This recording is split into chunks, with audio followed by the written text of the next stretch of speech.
السلام علیکم ویورز، کیا حال ہے؟ امید ہے تمام دوست یار خیر خیریت نال حسن تو سنا پائی کہ ذرا یاد آج دوبارہ جناب حاضر ہے پرکاش صاحب کو ماشاء اللہ جی پرکاش صاحب نے چند پنڈ نال دلچسپ گلاں نہیں جڑیاں اصل بھی انہوں کو سیکھی لینی ہیں ہوں جناب سے مخاطب کرانے پرکاش صاحب نے۔ السلام علیکم پرکاش صاحب، کیا حال ہے؟ ٹھیک ٹھاک، اللہ کا شکر، بہترین بہترین۔ سردی کا موسم کیسا جا رہا ہے؟ بہت سخت سردی ہے، لیکن چلو شوق کی خاطر تو پھر ٹائم نکالنا ہی پڑتا ہے نا، آپ کو پتہ ہے۔ تو پھر ظاہری بات اور آپ آ جاتے ہیں تو پھر ظاہر کہ ہم بھی شوقین بندے ہیں، آپ لوگوں کو شوق دکھانا چاہتے ہیں تو ہم کہتے ہیں چلو ہم بھی حاضر ہیں۔ آپ کا شوق پرکاش صاحب جتنا آگے جا سکے اتنا کوئی آگے لے ہاں نہیں، میری بھی خواہش یہی ہے کہ چلو اپنی زندگی میں جو بھی علم ہم نے سیکھا ہے، یا کبوتروں کی پہچان سیکھی ہے، یا ان کو اڑانے کا طریقہ سیکھا ہے، یا جن کبوتروں کی نسلوں کے بارے میں وہ بچے جو ہے سارے نئے کبوتر پرور جو ہے وہ جان جائیں۔ ان کے آئندہ کے لیے اگر انہوں نے شوق کرنا ہے تو پھر ظاہر ہے ان کو اچھے کبوتر کی پہچان ہونی چاہیے۔ اب یہ کبوتر میں آپ کو ایک دکھانے لگا ہوں، یہ ٹیڈی اور گولڈن دونوں کا جو میں نے کراس کروا کے اڑانے کے لیے بنائے ہوئے۔ اس کی آنکھیں آپ دیکھیں، اس کی زمین جو ہے بالکل وائٹ ہے، پتلی کے ساتھ نیلا ڈور ہے، آگے جو ہے اس کی وائٹ زمین ہے، اینڈ پر جو ہے لال ڈورا آ رہا ہے۔ اس کی آپ دیکھیں نوک، آپ دیکھیں اس کی پلکیں بالکل باریک ہیں۔ اسی طرح سے اس کا پلہ میں آپ کو دکھاتا ہوں، یہ اس کا پلہ ہے، اور یہ بغل میرے گھوٹے پر ہے، یہ آخری بار ہے، یہ پلہ ہے۔ پلے میں جو نا گیپ نہیں آنا چاہیے، اس کبوتری کے پروں میں اس لیے گیپ آ رہا ہے کہ کیونکہ 10-12 سال تھے جب سے یہ پیدا ہوئے ہیں یا بڑے ہوئے ہیں، یہ کمرے میں ہی رہے ہیں۔ جب کمرے میں کبوتر رہتا ہے تو پھر ان کے پر جو خراب ہو جاتے ہیں، جو ہی آپ باہر دھوپ میں چھوڑیں گے، ان کو جو نہلائیں گے تو انشاءاللہ ان کے دوبارہ جو نا وہ پرشر بالکل ٹھیک ٹھاک ہو جاتے ہیں۔ تو یہ جو نا یہ ٹیڈیوں میں سے اور گولڈن دونوں کی کلاس سے بنی ہے۔ آپ دے اس کے آخری 3 پروں پر جو بتانے والی مین چیز ہے وہ آخری 3 پروں کو دیکھا جاتا ہے۔ آخری 3 پروں کو آپ دیکھیں گے، نواں پر جو نا بڑا ہونا چاہیے۔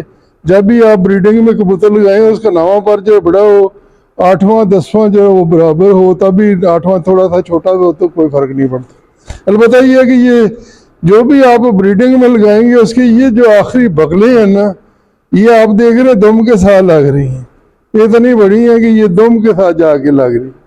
اور یہ جو نا پہلا پار جو نا یہ بڑا ہونا چاہیے۔ جب بچے چوک ٹوٹ پلتے ہیں تو پھر وہ کمزور ہوتے ہیں، ہڈی ان کی چھوٹی رہ جاتی ہے، یہ نہیں میری نسل میں خراب ہوتے۔ البتہ آپ اس کا یہ دیکھیں، چہرہ مورہ دیکھیں، اس کا یہ جو نا وہ آ رہے ہیں ڈا والے کبوتر اور دوسرے سب کے جو نا اس میں کراس پڑ گئے، اس وجہ سے یہ جو نا اوپر سے اس طریقے سے آئے۔ اب آپ کو میں اس کو خضر یاد کو کہتا ہوں کہ خود ہی شوق کروائے۔ اس کی وہ بھورے کبوتروں کی جو نیلے ہے نا زمین، اس میں نیلی دودھیا نیلے آ رہی ہے، تو یہ ان کی علامت ہے بھورے کبوتروں کی، کیونکہ آنکھیں جو وہ آسمانی تھی، اس لیے جو نا اس کی آنکھیں اس طرح کی ہیں۔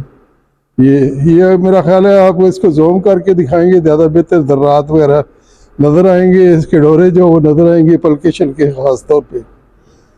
تو اس کے پنجے آپ یہ دیکھیں، آپ اس کبوتری کے پنجے، آپ پنجوں پر غور کریں۔ میں نے آگے سے ہاتھ چھوڑا ہوا ہے، دم آپ دیکھیں تو یہ بالکل جہاں بھی ہیں یہ اچھے کبوتر کی پہچان ہوتی ہے۔ اور یہ اس کے بڑے بڑے یہ ناخن، یہ آپ دیکھ رہے ہیں ان کے ناخن جو نا، دیکھ رہے ہیں کتنے لمبے لمبے ناخن۔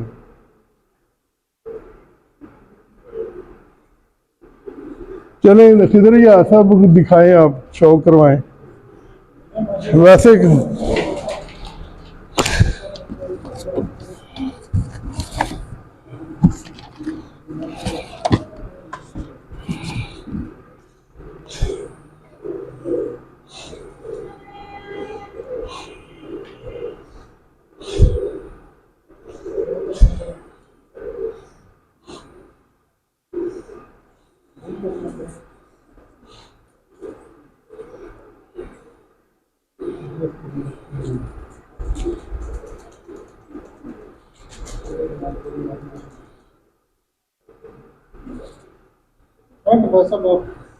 اچھا، یہ کبوتر جو نا یہ آپ دیکھیں، کبوتر میں آپ لوگوں کو دکھاتا ہوں۔ یہ کبوتر 4 سال 5 سال پہلے 3 بجے 4 بجے بیٹھتا رہے، جیٹھ میں یہ بیٹھتا رہے، لیکن یہ بیماری میں آ گیا تھا، جس وجہ سے اس کے جو نا یہ آپ دیکھ رہے ہیں بعد والے پائرے اس نے گرائے ہیں، اس کے بعد آئے نہیں ہیں، مر گئے ہیں پر۔